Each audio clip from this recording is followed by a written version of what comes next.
Hello friends, ई way bill portal पर एक बहुत ही इम्पोर्टेंट अपडेट हुआ है जिसके बारे में इस वीडियो में हम बात करेंगे। तो चलिए स्टार्ट करते हैं वीडियो को। उससे पहले चैनल को ज़रूर सब्सक्राइब कर लीजिएगा ताकि सभी इम्पोर्टेंट अपडेट्स आपको मिलते रहें।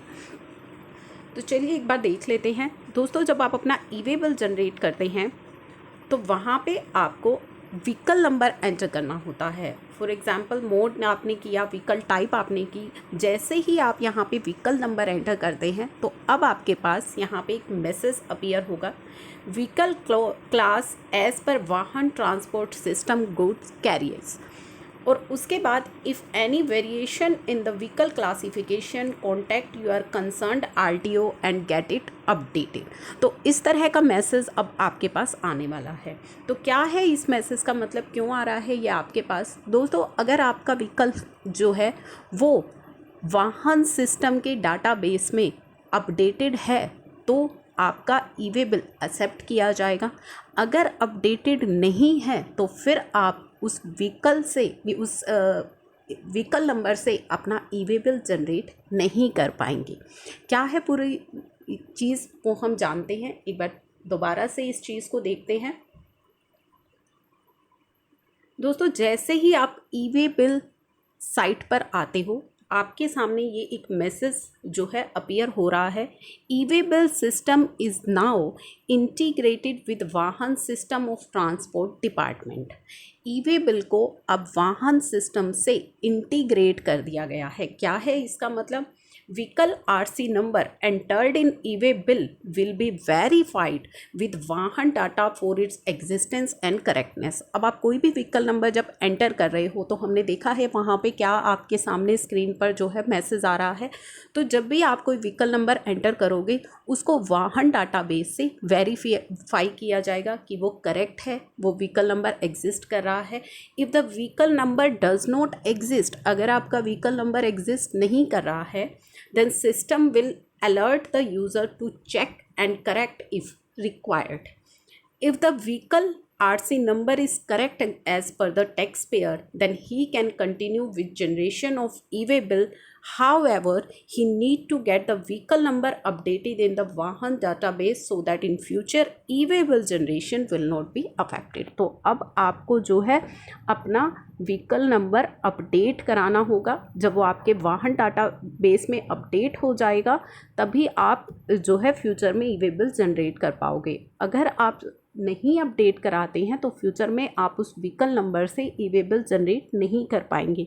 इससे रिलेटेड एक एडवाइजरी भी यहाँ पे उन्होंने दी है, एक बार उसको भी हम देखेंगे। What is the verification of vehicle number in e way bill portal. ये जो वेरीफिकेशन हो रही है अभी मैंने आपको दिखाई है, ये क्यों हो रही है, क्या है इसका मतलब? E way bill has been integrated with the Vahan system, यानी कि अब ई वे बिल को वाहन सिस्टम से इंटीग्रेट कर दिया गया है। Vehicle number entered in e way bill जो है, आप कोई भी व्हीकल नंबर अब एंटर करोगे उसे वाहन डाटाबेस से पहले वेरीफाई किया जाएगा।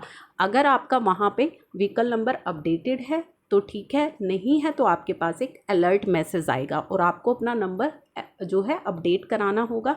अदरवाइज़ फ्यूचर में आप उस ई वे बिल से, उस व्हीकल नंबर से ई वे बिल जनरेट नहीं कर पाएंगे।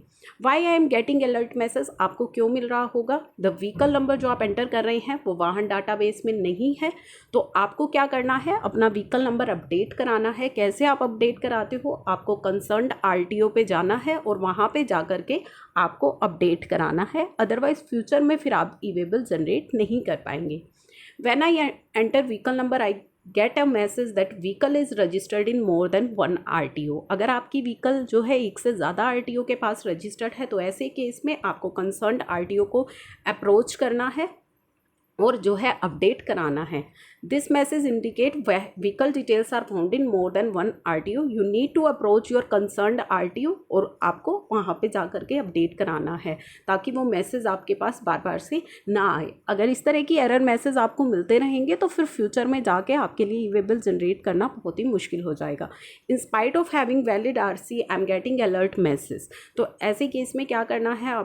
आपको अपने कंसर्न्ड RTO के पास जाना है और अपनी जो डिटेल है वो वाहन सिस्टम के अंदर अपडेट करानी है।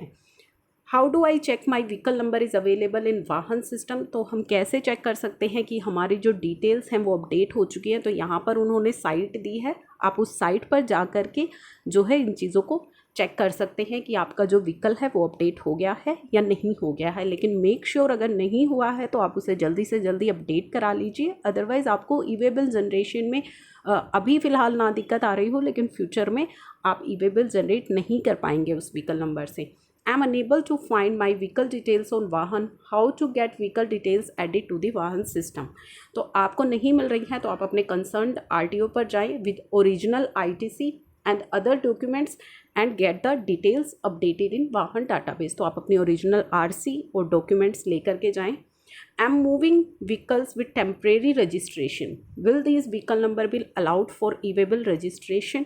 If vehicle is with temporary, अगर अभी आपका registration हुआ है, details are not verified and enter the temporary number starting with TR. तो आपको जो नंबर डालना है स्टार्टिंग उसकी TR होनी चाहिए ताकि वो रिकॉग्नाइज हो जाए कि अभी ये टेम्परेरी रजिस्ट्रेशन है। Details of my vehicle number are shown in Vahan database. However, in e-way bill portal it shows not available. What should I do? अब वो कह रहा है कि मेरी व्हीकल नंबर जो है वाहन डाटाबेस में शो हो रहा है, लेकिन ई-वे बिल पर मेरे पास अलर्ट मैसेज आ रहा है कि आपकी डिटेल्स अपडेटेड नहीं हैं। You can contact e way bill help desk पर आप कॉन्टैक्ट कर सकते हैं ऐसी सिचुएशन में एंड सबमिट योर ग्रीवियंस।